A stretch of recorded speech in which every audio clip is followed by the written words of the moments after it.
ನಮಸ್ತೆ, ನಾನು ನಿಮ್ಮ ಚಂದು. ಹಾಗೆ ಹೇಗಿದ್ದೀರಾ ನನ್ನ ಎಲ್ಲ ಸ್ನೇಹಿತರು ಕೂಡ ತುಂಬ ಚೆನ್ನಾಗಿದ್ದೀರಾ ಅಂತ ಭಾವಿಸ್ತಾ ನನ್ನ ಇವತ್ತಿನ ಲಾಗ್ನ ಸ್ಟಾರ್ಟ್ ಮಾಡ್ತಾ ಇದ್ದೀನಿ. Welcome back to Chandu show YouTube channel.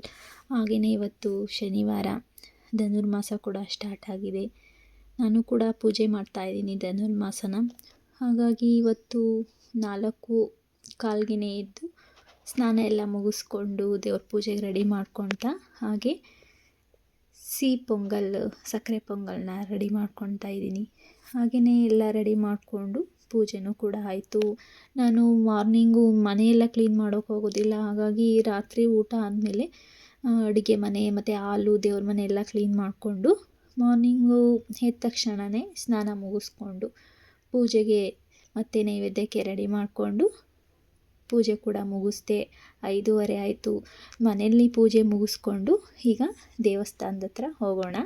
ಅದಕ್ಕೋಸ್ಕರ ನಾನು ಇಲ್ಲಿ ನೈವೇದ್ಯಕ್ಕೆ ಮತ್ತು ಎಳ್ಳುಬತ್ತಿ, ಇವತ್ತು ಶನಿವಾರ ಅಲ್ವಾ, ಎಳ್ಳುಬತ್ತಿ ಮಾಡ್ಕೊಂಡಿದ್ದೀನಿ 9.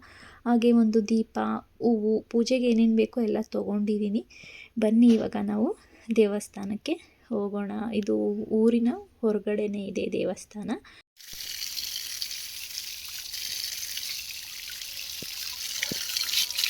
ಹಾಗೆ ದೇವಸ್ಥಾನದ ಹತ್ರ ಬಂದಮೇಲೆ ಅಲ್ಲೇ ಕಾಲು ತೊಳ್ಕೊಂಡು, ಇಲ್ಲಿ ದೇವಸ್ಥಾನ ಏನು ಓಪನ್ ಇರೋದಿಲ್ಲ,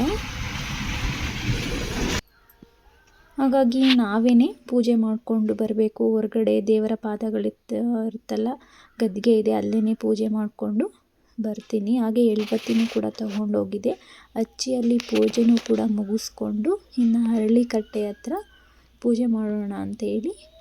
ಇವಾಗ ಧನುರ್ಮಾಸ ಇರೋದ್ರಿಂದ ಸೂರ್ಯ ಹುಟ್ಟೋಕ್ಕಿಂತ ಮುಂಚೆನೇ ಪೂಜೆ ಎಲ್ಲ ಮುಗಿಸ್ಬೇಕು. ಹಾಗಾಗಿ 6 ಗಂಟೆ ಅಷ್ಟೊತ್ತಿಗೆ ಪೂಜೆ ಎಲ್ಲ ಕೂಡ ಮುಗಿಸ್ದೆ ನಾನು.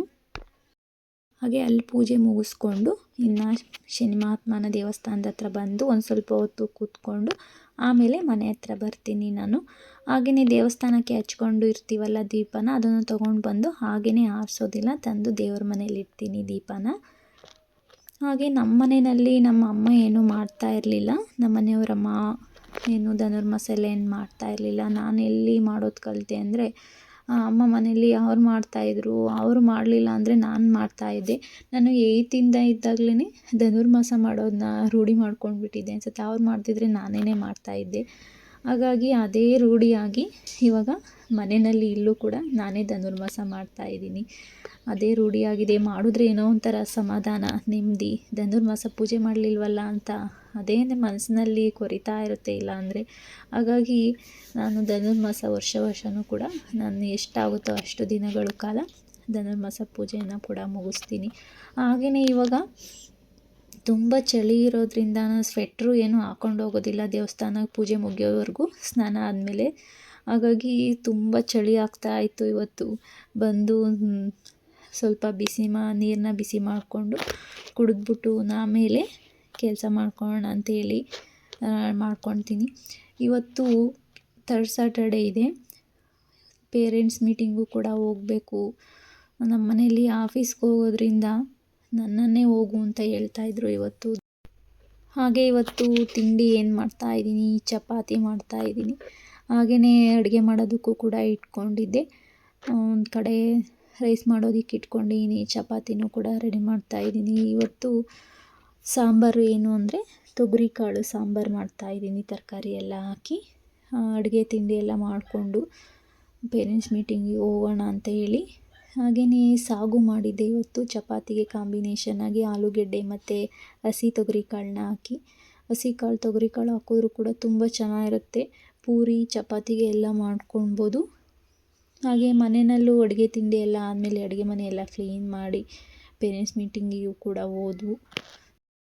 ಈ ಸಲ ಇಬ್ಬರೂ ಕೂಡ ಚೆನ್ನಾಗಿ ಟೆಸ್ಟ್ಗಳನ್ನೆಲ್ಲ ಬರೆದು ಮಾರ್ಕ್ಸ್ನೆಲ್ಲ ತೆಗೆದಿದ್ದಾರೆ. ಇವತ್ತು ಶನಿವಾರ ಇರೋದ್ರಿಂದ ಸಂತೆನೂ ಕೂಡ ಇತ್ತು. ಹಾಗೆ ಬರಬೇಕಾದ್ರೆ ಸಂತೆಯಲ್ಲಿ ತರಕಾರಿ ಮತ್ತು ಹಣ್ಣು ಎಲ್ಲ ತೊಗೊಂಡು ಬಂದೆ. ತೊಗೊಂಡು ಹಾಗೆ ಬಟ್ಟೆ ಕೂಡ ಸ್ಟಿಚ್ ಮಾಡೋದಕ್ಕೆ ಕೊಟ್ಟಿದ್ದೆ, ಅದನ್ನು ಕೂಡ ಇಸ್ಕೊಂಡು. ಶನಿವಾರದ ನನ್ನ ರೂಟೀನ್ ಹೀಗಿತ್ತು. ನನ್ನ ವಿಡಿಯೋ ಇಷ್ಟ ಆಗಿದ್ದರೆ ಪ್ಲೀಸ್ ಒಂದು ಲೈಕ್ ಕೊಡೋದು ಮಾತ್ರ ಮರಿಬೇಡಿ. ಹಾಗೆ thank you for watching. Bye, take care.